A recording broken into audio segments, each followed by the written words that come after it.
నమస్తే, నేను మీ యష్మిత. ETV life ఆధ్యాత్మిక ఛానల్ జీవన యోగ కార్యక్రమానికి మీ అందరికీ స్వాగతం.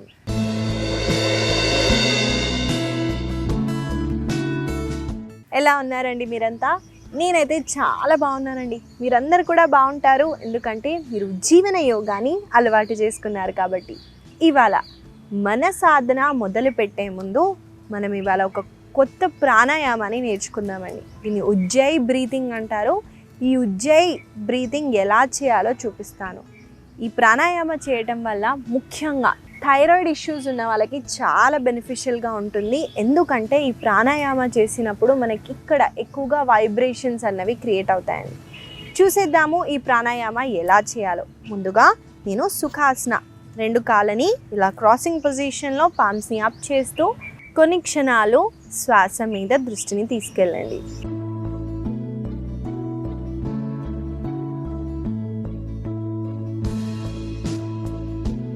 ఇప్పుడు ఈ భాగంలో గ్లాటస్ అంటారండి, అక్కడ మనము కాంట్రాక్ట్ చేస్తూ శ్వాసని తీసుకోవటం వదలటం అన్నది సేమ్ అదే పొజిషన్ నుంచి చేయాలండి.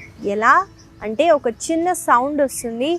మనము సముద్రం దగ్గర ఉంటే అల్లల సౌండ్ ఎలా వస్తుందో అలా సౌండ్ రావచ్చు, లేదా హిస్సింగ్ సౌండ్ కూడా రావచ్చండి. కాబట్టి చూడండి, ఒకసారి గమనించండి.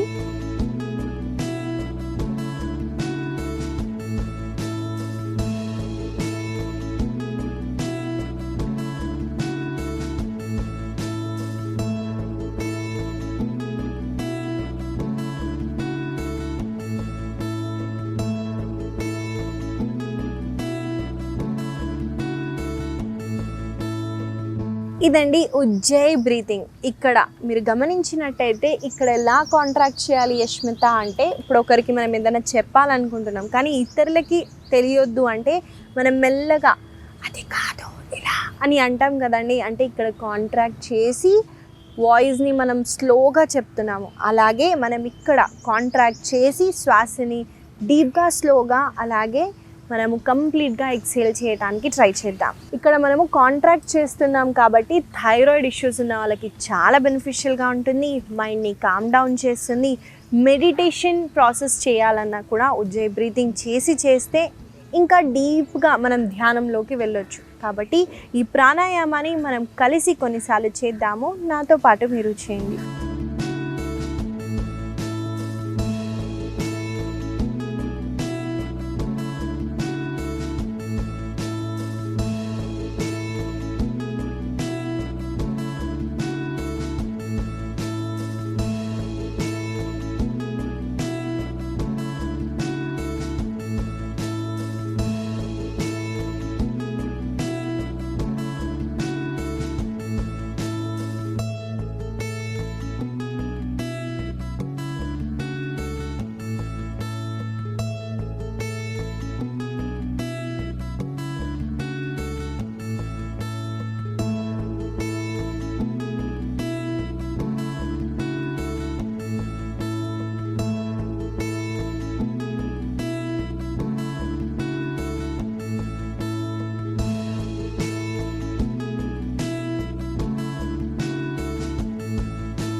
మెల్లగా 2 చేతులని దగ్గరగా పెడుతూ పామ్స్ని ఇలా రబ్ చేయండి. హీట్ని జనరేట్ చేస్తూ మెల్లగా కళ్ళ పైన పెడుతూ ముందుగా మీ చేతులని చూస్తూ ఒక బ్యూటిఫుల్ స్మైల్తో కళ్ళని తెరవండి. ఇదండి ఉజ్జయి ప్రాణాయామ. ఈ ప్రాణాయామ చేయటం వల్ల ఎన్ని లాభాలు ఉన్నాయో చెప్పాను కాబట్టి తప్పకుండా ఈ ప్రాణాయామాన్ని ప్రతిరోజు మీ సాధనాలో యాడ్ చేస్తూ ప్రాక్టీస్ చేయండి. ఇవాళ మన ఆసన సాధన అని మొదలు పెట్టేద్దామండి. ముందుగా ఏ హ్యాండ్ సపోర్ట్ లేకుండా నిల్చోవడానికి ట్రై చేయండి. ఇవాళ మన ఆసన సాధనలో మొదటిగా మనం చేయబోయే ఆసన పేరు పరివృత ఉత్కటాసన. చూసేద్దామండి ఆసన ఎలా చేయాలో. ఉత్కటాసన అంటే ప్రతి ఒక్కరికి తెలుసండి, చైర్ పోజ్. పరివృత అంటే ట్విస్ట్. ఇక్కడ మనం చైర్ పోజ్లో ట్విస్టింగ్ పోస్చర్ అయితే చేస్తున్నాం. చూసేద్దామండి. నేను ఒక వైపున తిరుగుతున్నాను, రెండు కాళ్ళని మోకాలని జోడిస్తూ మనం తాడాసనాలో నిల్చుందాం. ఇప్పుడు శ్వాసని తీసుకుంటూ మనము రెండు చేతులని పైకెత్తుతూ శ్వాసని వదులుతూ చూడండి, మనం మోకాల నుంచి బెండ్ చేస్తూ సీటుని కిందకి డ్రాప్ చేయండి. మళ్ళీ ఇప్పుడు శ్వాసని ఇక్కడ తీసుకుంటూ శ్వాసని వదులుతూ నిన్న ఎడమ మోచేతిని కుడి మోకాల దగ్గరికి తీసుకొచ్చానండి. అలాగే కుడి చేతిని పైకెత్తండి.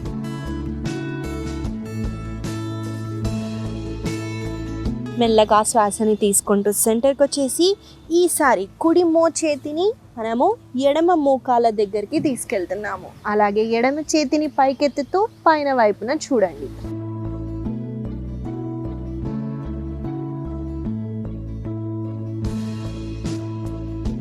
ఇదండి పరివృత ఉత్కటాసన. ఈ ఆసన చేయటం వల్ల మనకి ముఖ్యంగా మోకాలని స్ట్రెంథెన్ చేయడానికి ఉత్కటాసన చాలా బెనిఫిషియల్గా ఉంటుంది.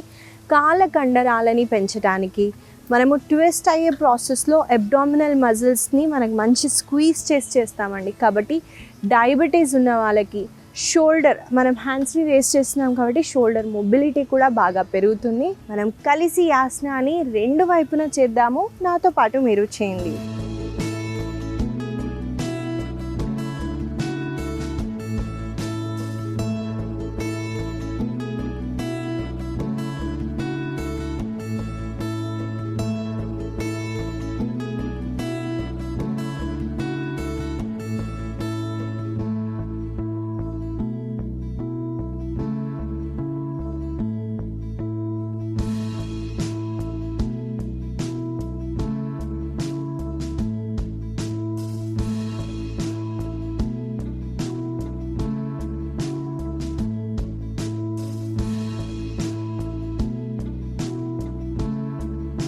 మెల్లగా పైకి వచ్చేసి అటు ఇటు నడిచి కొంచెం రిలాక్స్ అయ్యి మళ్ళీ కంటిన్యూ చేద్దాము.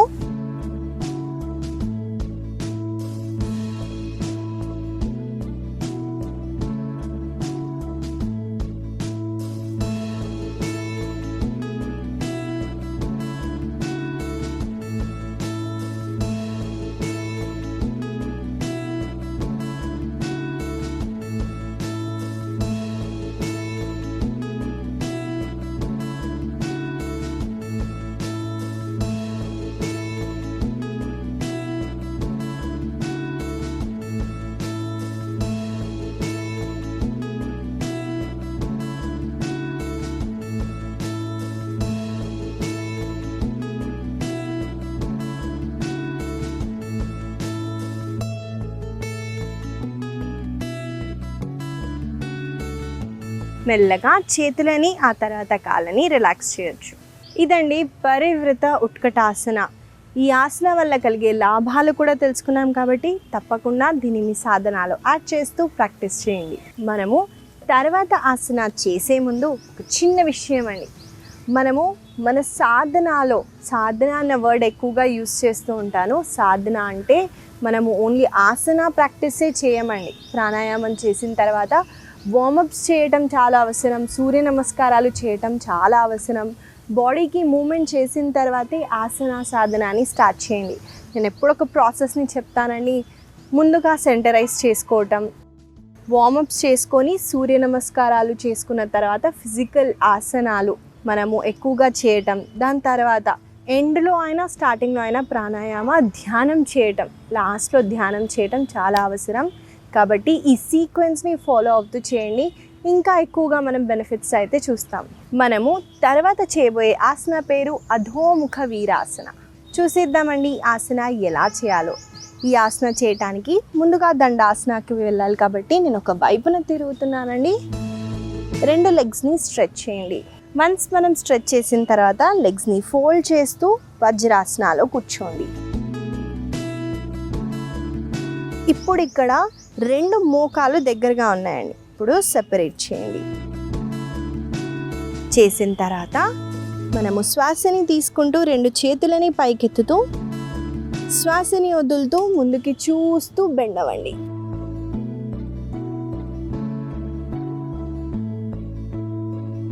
మళ్ళీ శ్వాసని తీసుకుంటూ మెల్లమెల్లగా హ్యాండ్స్ని వెనక్కి తీసుకెళ్ళి కూడా పైకి రావచ్చండి. లేదా మనము హ్యాండ్స్ని పైకి లిఫ్ట్ చేసి రిలాక్స్ అవ్వచ్చు. ఇదండి అధోముఖ వీరాసన. ముందుగా మనము లెగ్స్ని సెపరేట్ చేసి ఈ పొజిషన్లో కూర్చొని బెండ్ అయ్యే ప్రాసెస్లో మన గ్రాయిన్ దగ్గర మంచి ఓపెనింగ్ అన్నది ఉంటుందండి.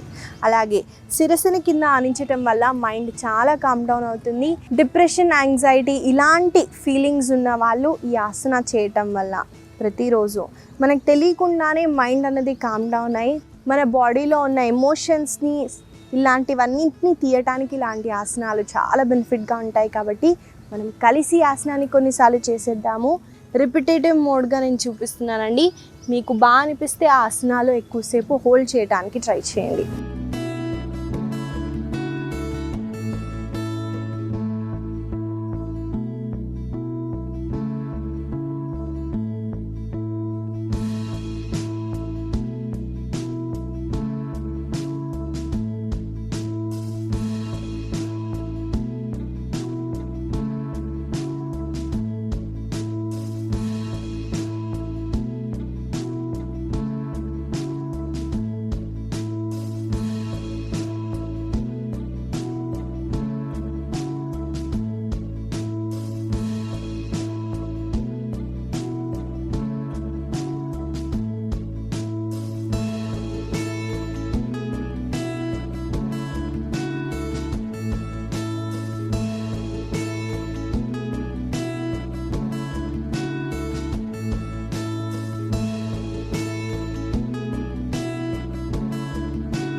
మెల్లగా పైకి వచ్చేసి హ్యాండ్స్ని ఆ తర్వాత మెల్లమెల్లగా ముందుగా మోకాళ్ళని దగ్గరగా పెడుతూ లెగ్ని రిలీజ్ చేయండి.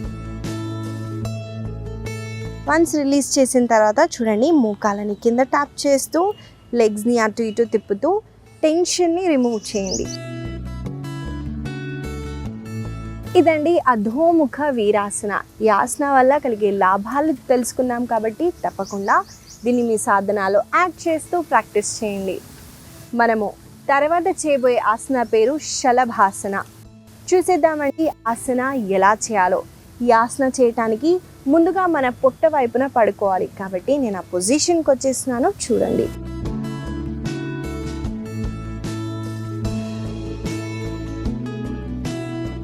ముందుగా మన పొట్ట వైపున పడుకుంటామండి. చిన్ని కింద డ్రాప్ చేయండి. ఇది చాలా ఇంపార్టెంట్ అండి. ఈ ఆసనాలో చిన్ని పైకి లిఫ్ట్ చేయకుండా చిన్ని మ్యాట్ పైన పెట్టండి. అలాగే 2 చేతులతో ఆది ముద్రనైతే అడాప్ట్ చేస్తాము. బొటన వేలని లోపలికి, ఆ తర్వాత మిగతా 4 వేలని ఫోల్డ్ చేయండి. ఫోల్డ్ చేసిన తర్వాత 2 చేతులని మీ తొడ ఈ భాగంలో ప్లేస్ చేయడానికి ట్రై చేయండి. కొంతమందికి హ్యాండ్ పొజిషన్ ఇది కంఫర్టబుల్గా ఉంటుందండి, కొంతమందికి ఇది కూడా కంఫర్టబుల్గా ఉంటుంది. మీరు చూడండి, మీకు ఏది కంఫర్టబుల్గా ఉంటే అలా మనము హ్యాండ్స్ని ప్లేస్ చేసుకోవచ్చు. చిన్ని మాత్రం మ్యాట్ పైన డ్రాప్ చేయండి. ఇప్పుడు శ్వాసని తీసుకుంటూ 2 కాళ్ళని పైకి ఎంత అయితే అంత పైకి లిఫ్ట్ చేయడానికి ట్రై చేయండి.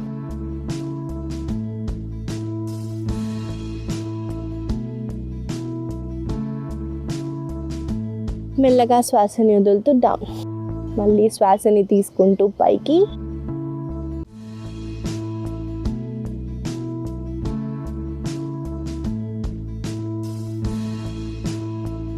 శ్వాసని వదులుతూ డౌన్.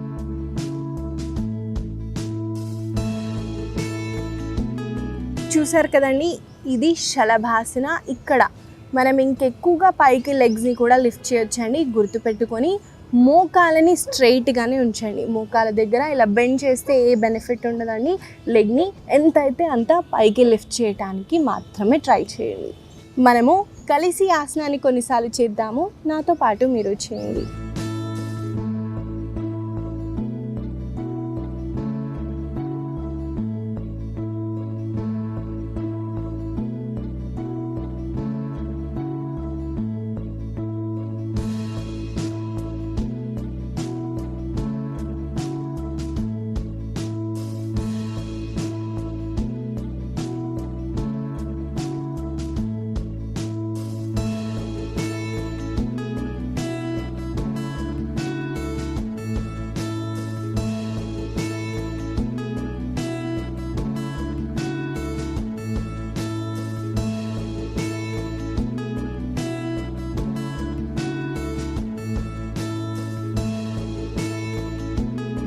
మెల్లగా మకరాసనాలో రెస్ట్ చేయండి.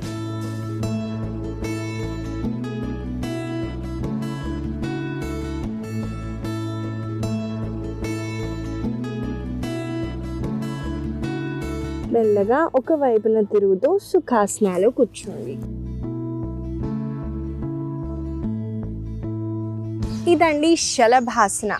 మనము ఈ ఆసన చేసినప్పుడు అబ్జర్వ్ చేసే ఉంటారండి, ఈ కాళ్ళని పైకి లిఫ్ట్ చేసే ప్రాసెస్లో మనకి ఈ భాగంలో ఎక్కువగా కాళ్ళ కండరాలని మనము యూస్ చేసి పైకి లిఫ్ట్ చేస్తున్నామండి. కాబట్టి లెగ్ మజిల్స్ని స్ట్రెంగ్తెన్ చేయడానికి, మనకి బటక్స్ దగ్గర కూడా స్క్వీజింగ్ అన్నది జరుగుతుందండి, అక్కడ టోన్ చేయటానికి, మన లోవర్ బ్యాక్ని స్ట్రెంగ్తెన్ చేయటానికి చాలా బెనిఫిషియల్గా ఉంటుందండి ఈ ఆసన. గుర్తుపెట్టుకొని చిన్ని మాత్రం కిందే ప్లేస్ చేయండి. మీకు 2 కాళ్ళతో లిఫ్ట్ చేయటం పాసిబుల్గా లేకపోతే ఒక లెగ్ని లిఫ్ట్ చేయండి, దాన్ని అర్ధశలభాసన అంటారు. అది కూడా ప్రాక్టీస్ చేయొచ్చు. మీరు మెల్లమెల్లగా ఒక కాలు తర్వాత 2 కాళ్ళని లిఫ్ట్ చేసి ఎక్కువసేపు హోల్డ్ చేయడానికి ట్రై చేయండి. ఇదండి శలభాసన. ఈ ఆసన వల్ల కలిగే లాభాలని కూడా చెప్పాను కాబట్టి తప్పకుండా దీన్ని మీ సాధనాలు యాడ్ చేస్తూ ప్రాక్టీస్ చేయండి. మనము తర్వాత చేయబోయే ఆసన పేరు చక్రాసన. చూసిద్దామండి ఆసన ఎలా చేయాలో. ఈ ఆసన చేయటానికి ముందుగా మన వీపు వైపున పడుకోవాలి కాబట్టి నేను ఆ పొజిషన్కి వచ్చేసినాను, చూడండి.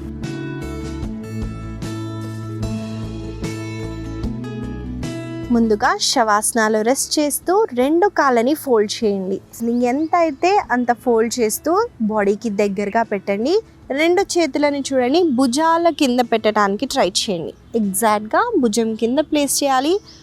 చేతులు సైడ్కి కాకుండా పైకి పాయింట్ చేసేలాగా పెట్టండి. ఇప్పుడు శ్వాసని తీసుకుంటూ ముందుగా మీ సీటుని, ఆ తర్వాత నడుము భాగాన్ని, ఆ తర్వాత తలని పైకి ఎత్తండి.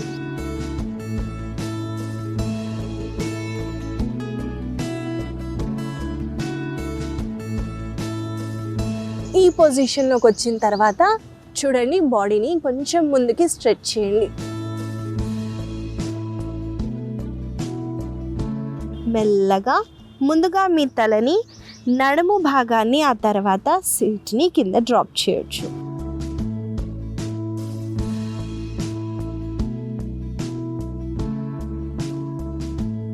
చూసారు కదండి, చక్రాసన ఎలా చేయాలో చూపించాను. ఈ ఆసన చేయటం వల్ల మన వ్రిస్ట్, మన షోల్డర్స్ స్ట్రెంగ్తన్ అవుతాయండి. కాళ్ళల్లో ఉన్న మజిల్స్కి, మన వెన్నుముక్కకి, అలాగే చెస్ట్ ఓపెనింగ్ ఆసన అండి, ఇక్కడున్న ప్రాబ్లమ్స్ని రెక్టిఫై చేయడానికి, అలాగే గైనోకి రిలేటెడ్ ఏ ఇష్యూస్ అయినా వాళ్ళకి చాలా బెనిఫిషియల్గా ఉంటుందండి ఈ చక్రాసన. ఇన్ఫర్టిలిటీ ఇష్యూస్ ఉన్నా, ఎందుకంటే ఆసన పేరులోనే ఉందండి చక్రాసన అని. కాబట్టి మన శరీరంలో ఉన్న అన్ని చక్రాలని యాక్టివేట్ చేయడానికి ఈ ఆసన చాలా బెనిఫిషియల్గా ఉంటుంది. కాబట్టి మనం కలిసి ఇంకొకసారి ప్రాక్టీస్ చేద్దాము. నాతో పాటు మీరు చేయండి.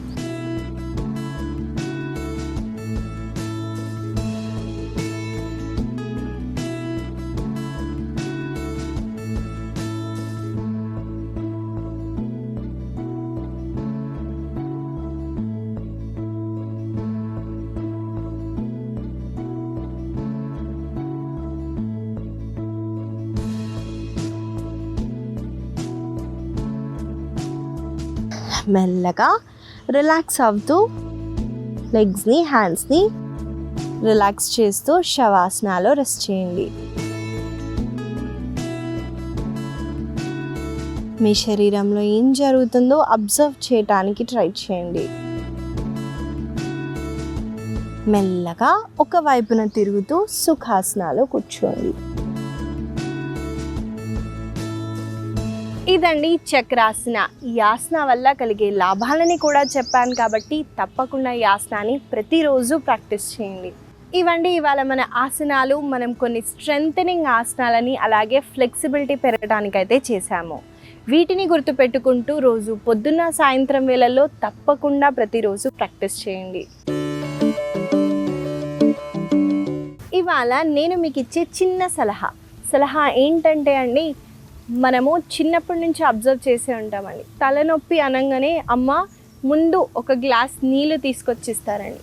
దానికి సైన్స్ రిలేటెడ్ ఉందండి. ఎందుకంటే మన బ్రెయిన్ 75% వాటర్తోనే నిండి ఉంటుందండి.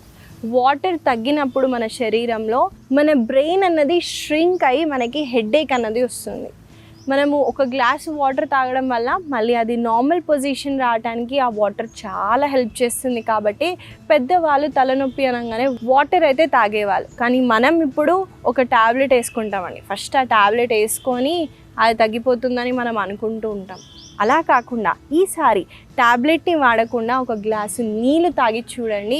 పెద్దవాళ్ళు చెప్పింది ఏది తప్పు కాదు కాబట్టి మన హెల్త్ని ఇంప్రూవ్ చేస్తుంది. అనవసరంగా ట్యాబ్లెట్స్ని అలవాటు కూడా చేసుకొని ఆ తర్వాత ఆ ట్యాబ్లెట్స్ వేసుకున్నా కూడా అది మనకి ఎఫెక్ట్ కాదండి. కాబట్టి ట్యాబ్లెట్ వాడకుండా నీళ్ళు తీసుకోవటానికి ట్రై చేయండి. ఈ చిన్న సలహా మీకు ఉపయోగపడుతుందని ఆశిస్తూ మళ్ళీ కలుద్దాం.